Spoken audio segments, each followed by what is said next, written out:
Hello friends, welcome in Utkarsh online classes. तो आज के इस स्पेशल सेशन में हम समझने वाले हैं फर्स्ट इंफॉर्मेशन रिपोर्ट के बारे में।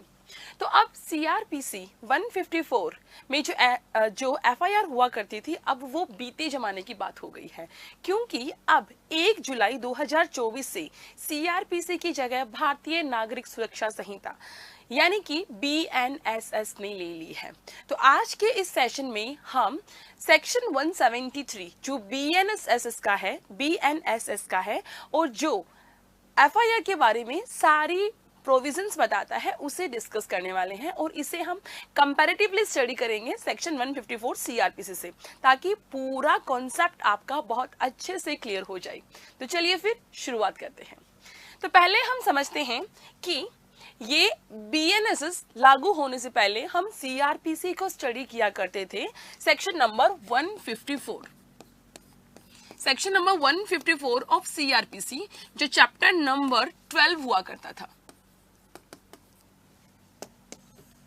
लेकिन अब हम आ गए हैं बीएनएसएस में, जो चैप्टर नंबर 13 है, जो शुरू होता है 173 से, और अब एफआईआर जो है वो सेक्शन 173 बीएनएसएस में होगी, ना कि 154 में, क्योंकि सीआरपीसी अब रिपील हो चुकी है और उसकी जगह ले ली है भारतीय नागरिक सुरक्षा संहिता ने। तो स्टूडेंट्स देखिए, पहले एफआईआर उस थाने में होती थी जिसके पास क्षेत्राधिकार हुआ करता था। हालांकि सुप्रीम कोर्ट ने बहुत से मामलों में जीरो एफआईआर के रिगार्डिंग प्रोविजंस किए हैं। तो जीरो एफआईआर पहले हुआ करती थी, बट ऐसा एक्सप्रेसली प्रोविजन सीआरपीसी की 154 में नहीं था। लेकिन बीएनएसएस की सेक्शन नंबर 173 के क्लॉज नंबर 1 में अब एक्सप्रेसली ये चीज डाल दी गई है कि किसी भी पुलिस थाने में, चाहे उसके पास क्षेत्राधिकार हो या ना हो, एफआईआर लॉज करवाई जा सकती है। जीरो एफआईआर ऐसा कोई वर्ड नहीं डाला गया है, पर जीरो एफआईआर का मतलब यही होता है कि अगर आप किसी ऐसे थाने में एफआईआर लॉज करवा रहे हैं जिसके पास क्षेत्राधिकार नहीं है, तो उस एफआईआर को जीरो एफआईआर कहा जाता है। तो अब बीएनएसएस के सेक्शन नंबर 173 में एक्सप्रेस प्रोविजन दे दिया गया है रिगार्डिंग जीरो एफआईआर।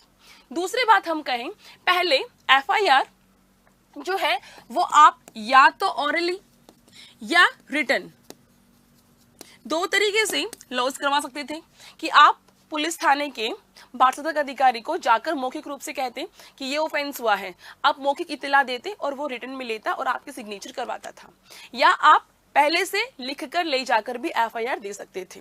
ये प्रोविजन हुआ करते थे। लेकिन अब 173 के अकॉर्डिंग आप एफआईआर जो है वो इलेक्ट्रॉनिक कम्युनिकेशन के माध्यम से भी दे सकते हो। ऑरल एंड रिटन वो तो दे ही सकते हो, लेकिन उसके अलावा आप इलेक्ट्रॉनिक कम्युनिकेशन के माध्यम से भी दे सकते हो। लेकिन उसमें एक शर्त है कि विद इन 3 डेज, जब से आपने वो इंफॉर्मेशन दी है थ्रू द इलेक्ट्रॉनिक कम्युनिकेशन, उसके विद इन 3 डेज आपको उसके ऊपर सिग्नेचर करने पड़ेंगे। तो ये एक मेजर चेंज है जो अब एफआईआर में किया गया है, जो पहले नहीं हुआ करता था। और बाकी जो चीजें हैं जो क्लॉज नंबर 1 में है वो बिल्कुल सेम है। तो देखिए, पहले हम बीएनएसएस में टोटल 3 पॉइंट्स पढ़ते थे। एफआईआर जो 154 है उसमें टोटल 3 पॉइंट हुआ करते थे। जो फर्स्ट था कि एफआईआर किस तरीके से दोगे, किसको दोगे। दूसरा था कि अगर आपने एफआईआर दी है तो फ्री ऑफ कॉस्ट आपको कॉपी प्रोवाइड की जाएगी। तीसरा था कि अगर एसएचओ आपकी एफआईआर लॉज करने से इनकार कर देता है तो आप उसका सार एसपी को भेज सकते हैं बाय पोस्ट। ठीक है, तो ये 3 प्रोविजन हुआ करते थे। अब बीएनएसएस है उसमें टोटल 4 क्लोजेस है, 1 2 3 4, जिसमें क्लोज नंबर 2 एग्जैक्टली वही है जो कि सीआरपीसी के सेक्शन नंबर 154 के क्लोज नंबर 2 में हुआ करता था। तो ये बिल्कुल वही है, एंड 4 ये भी बिल्कुल वही है। जो चेंजेस किए गए हैं वो 173 के क्लोज नंबर 1 एंड 173 के क्लोज नंबर 3 में किए गए हैं। ये तो बिल्कुल न्यूली एडेड प्रोविजन है। क्लॉज नंबर 3 है, ये बिल्कुल न्यू प्रोविजन किया गया है, जिसके तहत ये प्रोविजन किया गया है कि अगर कोई भी कॉग्निजेबल ऑफेंस है जिसमें पनिशमेंट 3 साल से लेकर 7 साल तक की हो सकती है, 7 साल से अधिक नहीं है, 7 साल तक की है, तो वहां पे पुलिस अधिकारी with the prior permission of DYSP वो एक प्रिलिमिनरी इंक्वायरी कंडक्ट कर सकता है, जस्ट टू मेक श्योर कि मामला बन रहा है कि नहीं बन रहा है, और अगर उसे ऑलरेडी लग ही रहा है कि मामला तो बन ही रहा है तो वो एफआईआर लॉज कर सकता है। तो ये एक न्यू प्रोविजन है जो क्लॉज नंबर 3 में इंसर्ट किया गया है। और बाकी क्लॉज नंबर 4 जहां पे एफआईआर लॉज करने से इनकार किया जाता है तो उसका सब्सटेंस जो है वो पुलिस अधिकारी जो एसपी है उसको बाय पोस्ट भेजा जाएगा, वो अभी भी बिल्कुल सेम है जो पहले हुआ करता था। तो ये अंतर है और ये चेंजेस किए गए हैं। अब हम इन डेप्थ इसकी स्टडी करते हैं 173 की। तो 173 में बताया गया है एफआईआर के बारे में, 4 क्लॉजेस टोटल है। तो स्टूडेंट्स देखिए, ये आप बात पहले से जानते होंगे, और अगर आपने एफआईआर के बारे में बिल्कुल जानकारी नहीं है तो मैं आपको बता देती हूँ, एफआईआर केवल और केवल कॉग्निजेबल ऑफेंसेस में ही होती है। अगर आपका ऑफेंस है नॉन कॉग्निजेबल तो उसमें एफआईआर लॉज पुलिस अधिकारी नहीं करता है, बल्कि आपको बताता है। अगर आप उसके पास ले जाते हैं तो वो आपको बता देता है कि इस मामले में एफआईआर लॉज नहीं हो सकती है, आप न्यायालय में जाइए और परिवाद पेश कीजिए। तो एफआईआर केवल और केवल कॉग्निजेबल ऑफेंसेस में होती है। तो कॉग्निजेबल ऑफेंस में जहां पर भी कोई भी ऑफेंस करने की सूचना है तो वो सूचना, देखिए ये नई चीज है, क्षेत्र पर विचार किए बिना, मतलब कहीं पर भी ऑफेंस हुआ है कोई फर्क नहीं पड़ रहा है, आप किसी भी पुलिस स्टेशन में जाके एफआईआर लॉज करवा सकते हैं। पहले ऐसा होता था कि आपको उसी पुलिस स्टेशन में जाना होता था जिसके की क्षेत्र में वो घटना घटी है या वो अपराध हुआ है, लेकिन अब इररेस्पेक्टिव ऑफ द फैक्ट कि ऑफेंस कहां पर भी हुआ है, आप किसी भी पुलिस स्टेशन में जाके एफआईआर लॉज करवा सकते हैं। आप ये इंफॉर्मेशन ऑरली दे सकते हैं या इलेक्ट्रॉनिक कम्युनिकेशन के माध्यम से जो एसएचओ है उन्हें दे सकते हैं। और अगर आपने ऑरली ये सूचना दी है तो पुलिस अधिकारी उसको लिखेगा और आपको पढ़कर सुनाएगा। ये पढ़कर इसलिए सुनाया जाता है ताकि आप ये देख सकें कि जो आपने बोला है पुलिस वाले ने वही लिखा है। आपको पढ़कर सुनाया जाएगा, और अगर आपने लिखित में दी है तो उसको, चाहे लिखित में दी है या मौखिक है, उस पर वो व्यक्ति जो कि ऐसे इंफॉर्मेशन देता है उसके सिग्नेचर लिए जाते हैं। दूसरा प्रोविजन ये है कि अगर आपने इलेक्ट्रॉनिक कम्युनिकेशन के माध्यम से एफआईआर लॉज करवाई है, जो कि एक नया प्रोविजन है जो सीआरपीसी 154 में नहीं था, तो अगर आपने इलेक्ट्रॉनिक कम्युनिकेशन के माध्यम से अगर आपने एफआईआर लॉज करवाई है तो उस केस में जिस भी व्यक्ति ने वो इंफॉर्मेशन दी है उसके 3 दिन के भीतर विद इन 3 डेज उसके ऊपर उसके सिग्नेचर किए जाएंगे। ये एक नया प्रोविजन है जो सीआरपीसी बीएनएसएस के 173 में इंसर्ट किया गया है। ठीक है, बाद में ये जो इंफॉर्मेशन आपने दी है उसको ऐसी पुस्तक में जो कि प्रिस्क्राइब्ड फॉर्म में होती है उसमें मेंशन कर लिया जाएगा। उसके बाद में हम बात करते हैं प्रोवाइजो के बारे में। तो देखिए, अगर ऑफेंसेस है जो कि महिला के अगेंस्ट है और सेक्सुअल ऑफेंसेस है, तो उस केस में जब एफआईआर लॉज करवानी होती है तो वो पुलिस स्टेशन की बजाय, पहली चीज ये है कि वो एफआईआर जो है वो महिला पुलिस अधिकारी या महिला अधिकारी के द्वारा ही अभिलिखित की जाएगी, ताकि वो महिला जिसके साथ में कोई ऑफेंस हुआ है वो किसी भी प्रकार के हरेसमेंट का शिकार ना हो, ताकि पुलिस वाला उसे अलग अलग प्रकार के क्वेश्चंस ना पूछे। इसलिए महिला कंफर्टेबल फील करेगी अगर कोई महिला पुलिस अधिकारी, या अगर महिला पुलिस अधिकारी अवेलेबल नहीं है तो महिला अधिकारी ही उस एफआईआर को लॉज करेगी। कौन से मामले में? ये देखिए, ये BNS की सेक्शन है, भारतीय न्याय संहिता की सेक्शन है। भारतीय न्याय संहिता का चैप्टर नंबर 5 जो बात करता है महिलाओं के अगेंस्ट ऑफेंस के बारे में, तो वहां पे ये ऑफेंसेस है जो महिलाओं के अगेंस्ट होते हैं, जो सेक्सुअल ऑफेंसेस है, वहां पे एफआईआर महिला पुलिस अधिकारी द्वारा, या वो अगर अवेलेबल नहीं है तो महिला अधिकारी द्वारा ही अभिलिखित की जाएगी। सेकेंडली, सेम अगर वही सेक्सुअल ऑफेंसेस है ना, और जिस महिला के साथ में ऑफेंस हुआ है वो अगर परमानेंटली और टेम्परेरी मेंटली या फिजिकली डिसेबल्ड है तो उस केस में पुलिस अधिकारी जो है वो उसके पसंद के स्थान पे या जहां पे वो निवास करती है उसके प्लेस ऑफ रेजिडेंस पे एफआईआर लॉज करेगा और उसमें भी इंटरप्रेटर और ट्रांसलेटर, कोई भी स्पेशल एजुकेटर है या जो ट्रांसलेटर है, उनकी उपस्थिति में ही उसको लॉज किया जाएगा। ये कौन सा प्रोविजन है? जब, ये कब की बात है? अगर जिस महिला के साथ में ऑफेंस हुआ है वो टेम्परेरी या परमानेंटली मेंटली या फिजिकली डिसेबल है, तो उस केस में स्पेशल एजुकेटर या फिर इंटरप्रेटर, उनकी उपस्थिति में ही एफआईआर जो है वो लॉज की जाएगी। वो भी कहाँ पे? जहां पे महिला या तो रहती है या जो उसके पसंद का स्थान है, वहां पर ऐसा किया जाएगा।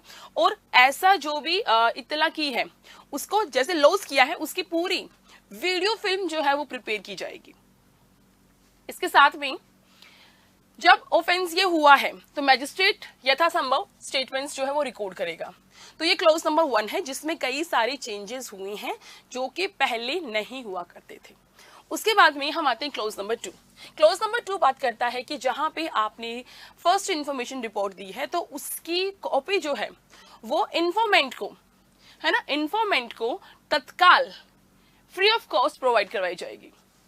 जिस भी व्यक्ति ने इन्फॉर्मेशन दी है, देखिए information can be given by any person, it can be given by the victim और it can be given by any other person.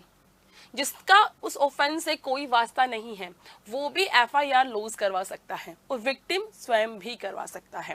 तो जो भी व्यक्ति इंफॉर्मेशन दे रहा है उसको फ्री ऑफ कॉस्ट तुरंत एफआईआर की कॉपी प्रोवाइड करवाई जाएगी।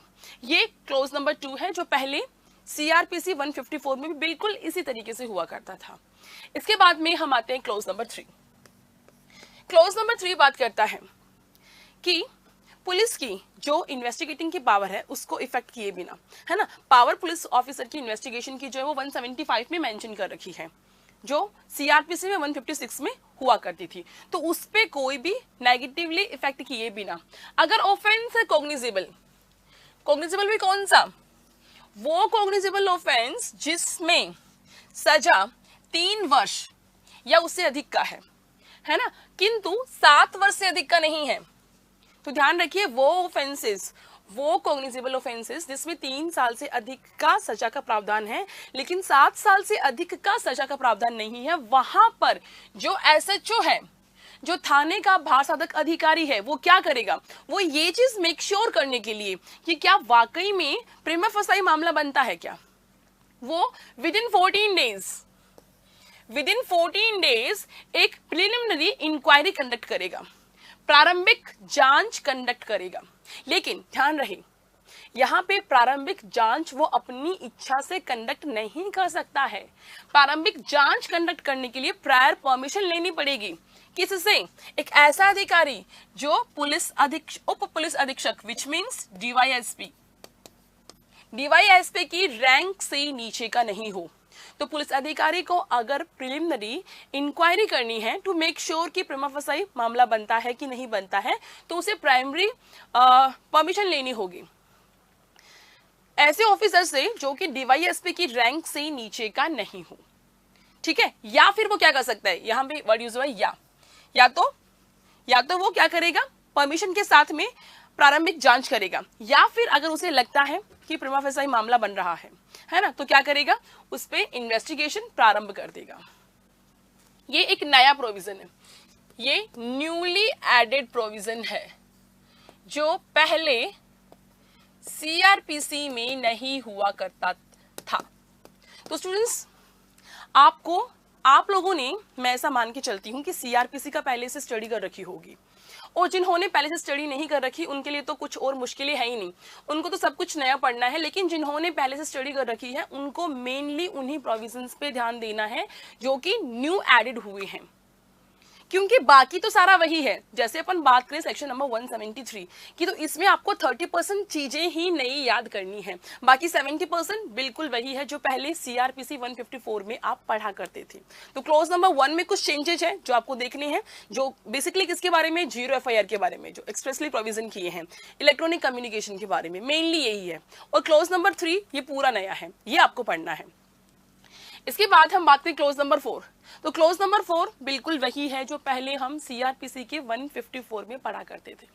क्लॉज नंबर 4 में हम बात करते थे कि अगर पुलिस अधिकारी एफआईआर लिखने से मना कर देता है, ऐसा बहुत बार होता है कि आप जिस पर्सन के अगेंस्ट कोई भी इंफॉर्मेशन रिपोर्ट लेके जा रहे हैं, वो व्यक्ति बहुत ही पहुंच वाला आदमी है, कोई एमएलए है, कोई नेता है, तो वो पहले ही पुलिस स्टेशन फोन कर दिया करता था कि कोई कोई व्यक्ति अगर मेरे अगेंस्ट एफआईआर लेके आए तो मना कर देना, मत लिखना, टाल देना, है ना। तो कई बार पुलिस अधिकारी मना कर देते थे।